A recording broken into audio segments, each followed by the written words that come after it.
Welcome to Aging Gayfully. We're about adventure, leisure, travel, being a citizen of the world, traveling to destinations, and being a part of the global community as we age and prosper in body, mind, and spirit.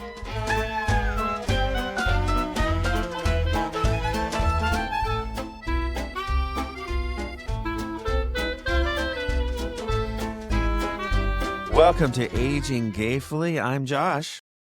And I think I'm Chris because, Josh, I'm only very dutiful to my responsibilities. And I know we had planned to record today, but I'm only up for like the last 15 minutes. Okay. I mean, I got into full podcasting mode as soon as I got out of bed. Well, did you? I had to go to the bathroom first because, I am 68. Yes. You got to take care. Very good. Take care of a few things. I'm going to take care of a little podcast business right now, and I'm going to let the people see it so they can know, how professional we are. Right. Whatever it is that you're crinkling right now is doing my head in. And really? Yes. I'll just show you. What is that? I don't know. It was on my desk because I didn't have a chance to clean my desk before I put the camera up and pulled the microphone over. It's like, I'm trying to tidy up so I can pay attention to your wisdom this morning because you've got a topic you want to talk about. I do, but why have you only been up for 15 minutes? Usually you're rootin', tootin' and ready to go. Usually I'm, it's like if we would have recorded yesterday, I would have been up at 5:30, which is kind of what I'm usually. But, the 68-year-old Chris thought he was 25, bowling, late into the early mornings, 3, 4 o'clock when we're hanging out at the bowling alley. He said, I got involved in doing some recordings last night. And before I know it, it's 1:30 and it's like, wait a minute, what am I doing? And so it's like, okay, how come the alarm didn't go off this morning? Because I didn't set it. You get out of that routine. So it's another one of those instances where your mind forgets how old you are, and your mind is still 18 to 25, right?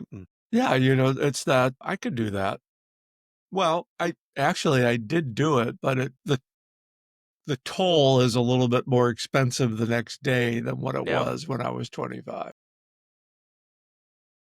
Yeah, I was talking to you a little bit earlier, and it bears repeating because I wonder how many people can relate with this, what I'm about to say. I used to love to have a lie-in, especially on the weekends. I used to love to just be able to have the freedom to sleep until whenever I woke up. And when I was a kid, in those wonderful rose-colored days, I would sleep until 11, 12, 1 on a Saturday. I dream of those days. Yeah, I can't do it anymore. Can't do it anymore. Not only can I not do it anymore, I can't wrap my mind around the fact that I can't do it anymore. Every Saturday I lay in bed and it's probably around 4:30, 5 o'clock. I wake up. What I should do is get up, go downstairs and start my day. But I just lay there for freaking hours trying to convince myself to go back to sleep. And I just can't do it anymore. And the amount of energy that I'm spending trying to be 18-year-old me when I'm 54-year-old me, that's wasted energy, my friend. I'm hearing you loud and clear. So how many of you out there, your brain hasn't really caught up with your body, or your body's not talking to your brain, or whatever the hell has to happen? How many of you can relate with this idea of feeling just slight different age in your head than maybe your physicality would let you believe? Well, I think the phrase is the mind is willing, but the body is revolting. Or something like that. I think I might have mentioned this last week. Revolting is probably not, it's probably a different word, but I might have mentioned this last week. I enjoy watching all these bowling reels on Facebook. It's like, oh God, I could get out there and do that. What am I? I got to be effing nuts. I couldn't go out there. I certainly couldn't bowl competitively, but if I threw a bowling ball down the lane right now, it would be like, my body would go on strike and say, what the heck wrong you kind doing? Of strike, right? Wrong kind of, good metaphor. You see, it helps when you're up a couple of hours before you record. You were right on. You were right on frame. There we go. Well, I'll tell you, last week we were teaching our 8-year-old how to ride a bike, right? So Yeah. like this has been a month-long thing. Now, he's learned how to do it and he basically taught himself. I didn't have to teach him anything. But as part of that, I got on a bike and I rode about 2 blocks. My God, you would have thought that I'd taken up ultra marathoning with how my legs treated me the next day. I rode a fucking bike 2 blocks, right? And my legs were toast the next day. What is with Yeah. that? Yeah. Well, I hear you. So that's the mind and the body, but let us very skillfully transition to talking about the spirit. Yeah. Josh, very, very good. You just kind of, we need a drum roll. maybe I'll insert one. Maybe I already Yeah. inserted one. Or maybe some organ music. I don't. So both you and I have backgrounds in spiritual vocations, Yes. but we've Very known happy. Very proud of the experience I've had. Yes. Mm. But I want to talk a little bit about that and where we came from and where we are now. Because I think a lot of people, as they progress through their life and um, they're in a religion or even a pursuit of spirituality, and as we age, that pursuit and what that journey looks like often changes drastically. It's a thing I'd like to hear about from our audience, but first I want to hear about it from you. Can you talk a little bit about your roots or your beginnings in your spiritual / religious vocation? Well, I've always been drawn to the helping profession. And I think for a lot of kids, especially in the era that I grew up in the 60s, and even before that, going to Catholic school, the guys always looked at what would it be like to be a priest, be on the altar. I mean, there was a lot of attraction to that, especially when you're going to Catholic school. It's just something that is also always asked about you. Do you have a vocation? And I was always attracted to the, what's the right word? I was always attracted to the sacramental life of a priest. And, I went to the seminary. I was a 2-time offender. I went twice. And I still, while I thoroughly appreciate that experience and certainly the education, I love studying theology and philosophy. It's just, it's given me my core of my thought process for the rest of my life. But you find your spot in the seminary, whether or not you belong or not, the big word for me was always discerning. Well, who could ever, who could ever be good enough to do something like this? That's kind of the mindset that formation would tell you. But then it goes a little bit deeper. It's that root cause for yourself and finding out what community do you fit in? And that's the whole thing for me when I talk about my experience as church is how comfortable do you feel in the community? Because there's no such thing as a church of one. You can't have a church of just one person. It's built in and around a community.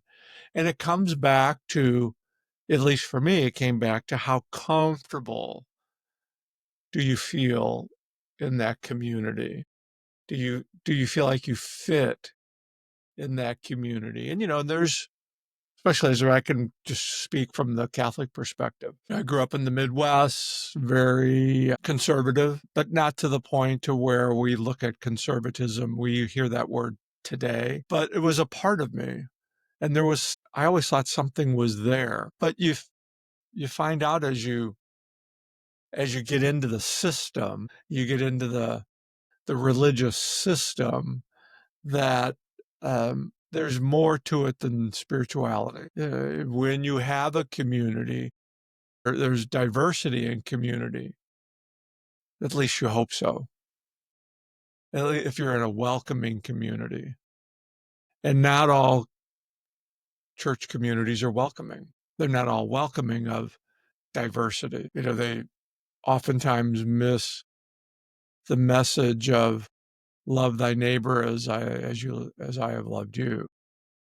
I mean, there's a whole lot of phrases and verses and things that we can go into, but I think it really comes down to how comfortable do you feel in that particular community, because that kind of tells you what your essence is. And I think that's, over the years, that's how I've come to balance the difference between my perception of religion as it relates to spirituality. It took me a number of years to understand that was diversely different. One doesn't get the other. Yep. But it's a kind of like it's like a dichotomy when you think about it, is that you have this community that's supposed to be supportive, yet in their human frailty, sometimes they can't get beyond the written word as they understand it, versus the community that is standing right in front of them, supporting them. I mean, I kind of getting real deep here, but for me, I'm not churched any longer anymore. That doesn't take away from whatever prayer life there is, or reflection, whatever, that connection to something higher or something. That's still there. I look at instances in my life where it says, oh, well, that's the interactive of God, or whatever your image is of that. But it's internal. I try to live a life of love, care, and commitment. Am I perfect at it? No. There's no perfect human, but it grounds me spiritually, which connects me, I think, to the broader sense of what education and training I had for so many years. Yeah, we recognize the truth that as human beings, we crave to be a part of something larger than ourselves. And, to me, that goes back to our need for a feeling of safety, safety in numbers, safety in a connection to a larger group. And that was certainly, when I was young, a big attraction to me for church, because I was raised by a single parent who wasn't particularly affirming or warm or compassionate or empathetic or any of the adjectives that you would hope from a parent. And so I found that in the group of people at a local church, and boom, I felt seen, Right. I felt wanted, I felt loved, all of those things. But it was a very, very, very conservative church. And looking back at it now, it shows me how dangerous religion and large groups of people moving in a certain direction that maybe isn't correct can be, because, the feelings of loyalty that I had towards that group because they accepted me, I mean, that took me all the way into my 30s. And I was going to, I'm going to be a pastor and work in the ministry. And I did for a number of years, until I realized, again, what you were talking about. Like, how comfortable am I being totally sold out to this group that, to a segment of society, they express what seems to be disgust and hate? How can I make that make sense in my mind? And at the end of the day, I couldn't. Right. Right. And so, I have stories of, I'm sitting in church. I'm in my 20s.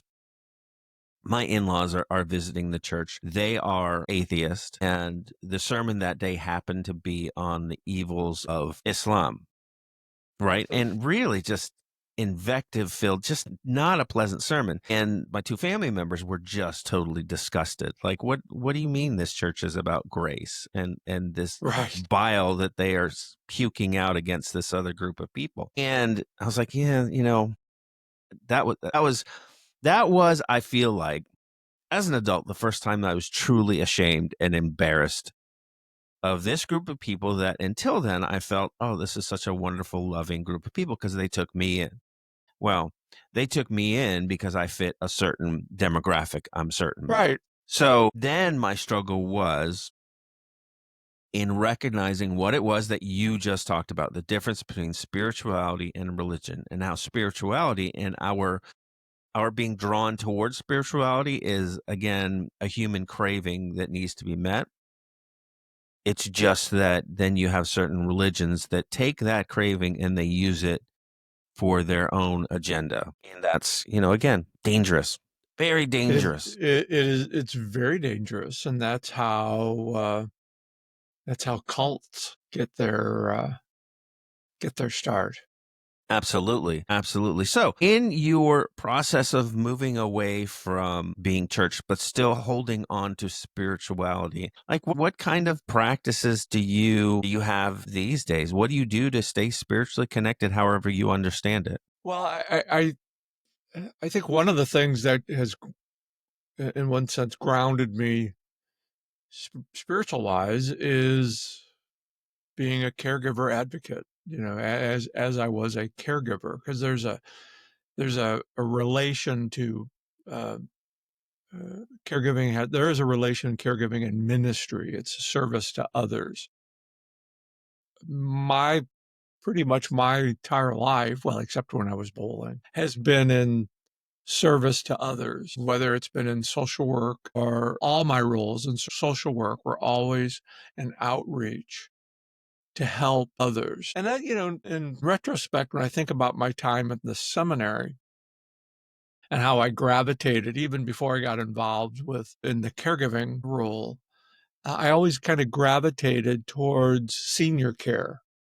And I think you find your niche when you're paying attention. And here's an example. When I did an internship at a very large church, and the youth minister was like so excited that he had an intern coming, because the last intern he had was, I mean, was with him 24/7.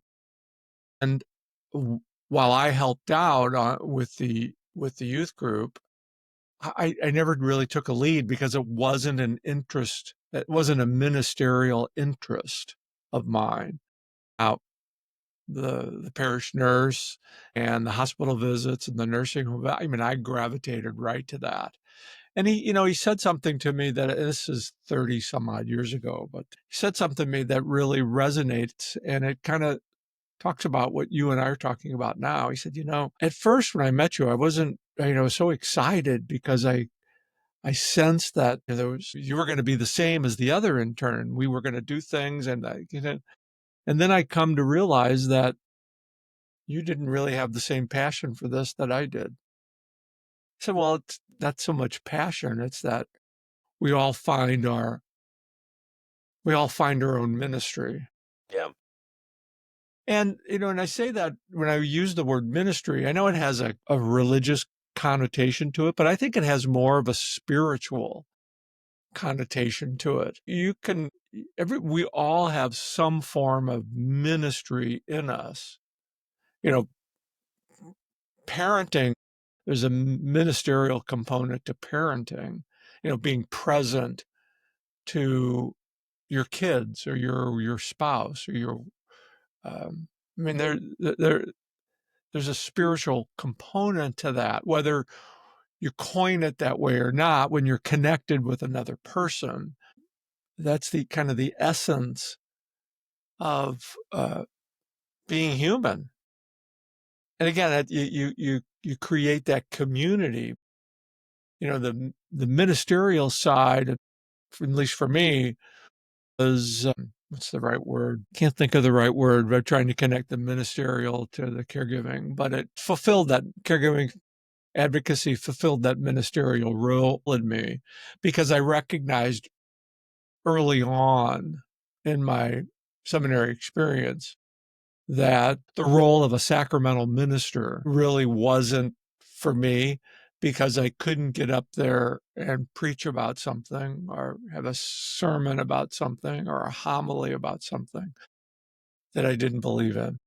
Yeah. I couldn't get up there and talk about something And a lot of times you're required to say something that it either comes down from the authority, and I'm not talking the authority in the clouds. I'm talking about the authority that's in another is not as high up in the clouds, but really Yes. has a lot of things to say. I'm trying to be as diplomatic as I Yes, you're not possibly saying can. they're in the clouds, you're saying more they're in the smog. I got it. Keep going. Right. So I like that. They're very good.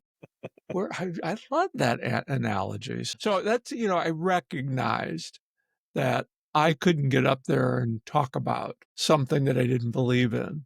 And there's, at least in the Catholic space, there's a term that says, are you a cafeteria Catholic? And I don't know.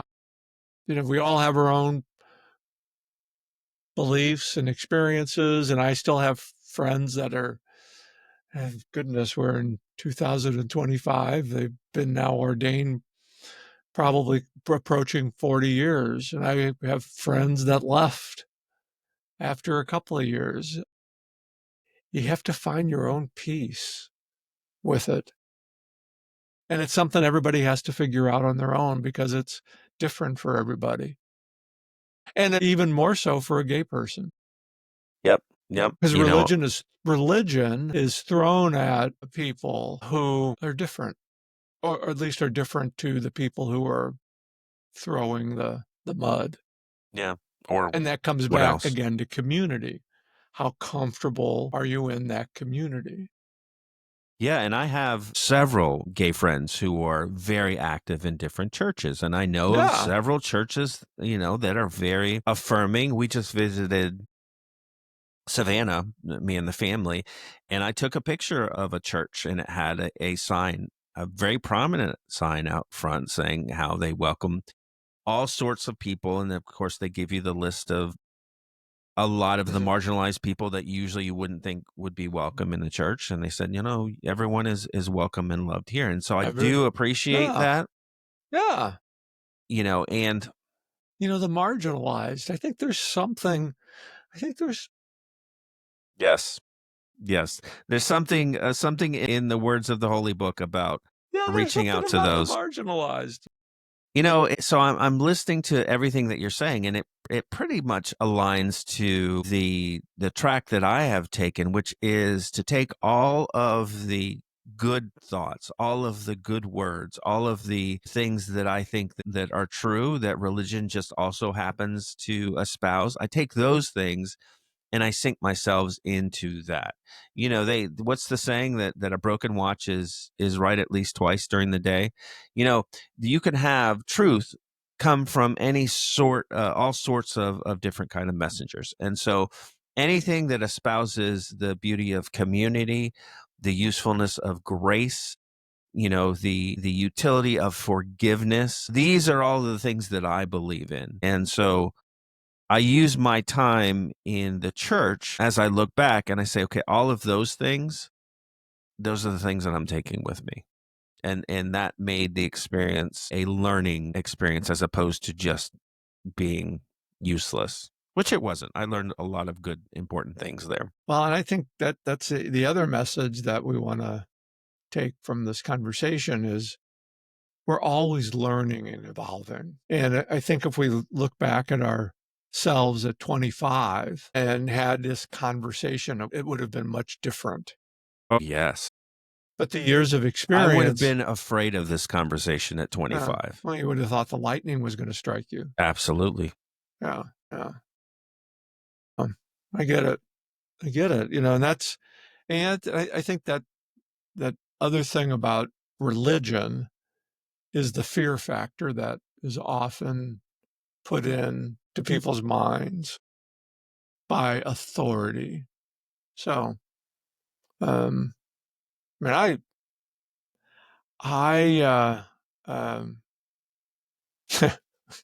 you got me thinking of the seminary, all the different stories that have come up, and the people that you meet, and I remember one session where there was 6 of us in a group discussion, and the facilitator uh,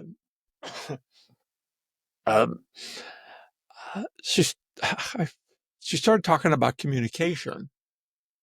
And we had just done I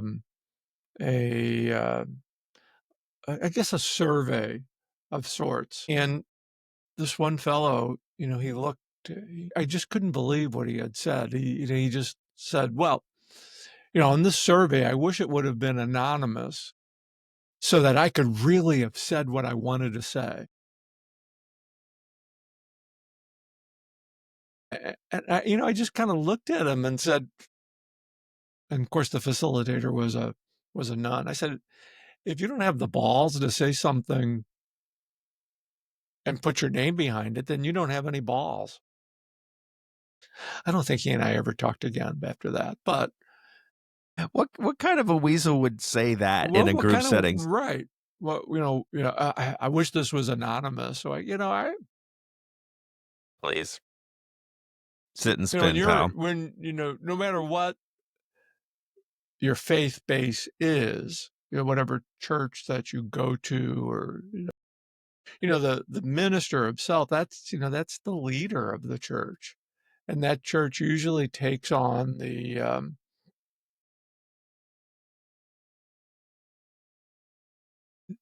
I don't want to go there. The minister needs to be the lead.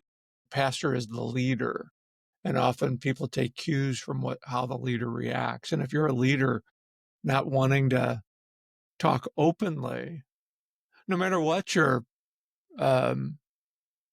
viewpoints might be, then you're not much of a leader. Yeah. Yeah. Yep. But it's faith is a gift. It's not something that just you turn the switch on. Religion is a choice. I like that. Faith I've never is heard something it you have to work at. Yeah. On a daily basis. You have to see the goodness. Where do you find the goodness in society that right now seems so fractured? And that's where faith comes in. Religion, on the other side, I don't know. I could drive up and down I can drive up and down Jog Road here, which isn't too far from me, and there's going to be probably 10 to 12 churches within a 3 or 4 mile radius. And which one do you choose to go to? You choose to go to the one that makes you feel welcomed, regardless of denomination. Who makes you feel welcome? Well, I want everyone to feel welcome to write in and let us know what you think about this topic. Right. What you're it's a sensitive, it is a sensitive topic. Mm-hmm. Yep. But we want to hear it. How can people email us? They can get in contact with us at yesiam at AgingGayfully.com. Yes, I am at AgingGayfully.com. Very good. Well, we want to hear your stories. We want you to be a part of this community, and you are welcome and you are safe to do so. You're in a safe space. All right, Chris. Well, that will do it for this week. Any closing words of wisdom from the white whiskered man up on the mountain there in the clouds? Moses is not visiting us today, but I just appreciate you, Josh. I feel we've created a little community here, and I feel a part of your family, as I hope you feel a part of mine. Absolutely. That's what we're here for. Absolutely. All right, you all. Next week, we're gonna take a little pivot here. We're gonna talk about music that we grew up with, music that we listened to as we were on our journey. So be looking forward to that. Oh, there's the key word there for me: journey. Really, as in the band Journey? As in the band. Okay, favorite all-time band. All right, Steve, it. Can we play some Steve Perry? We don't have the rights. I will try to do my best impression. But that's we can dream. All right, folks. Looking forward to next week.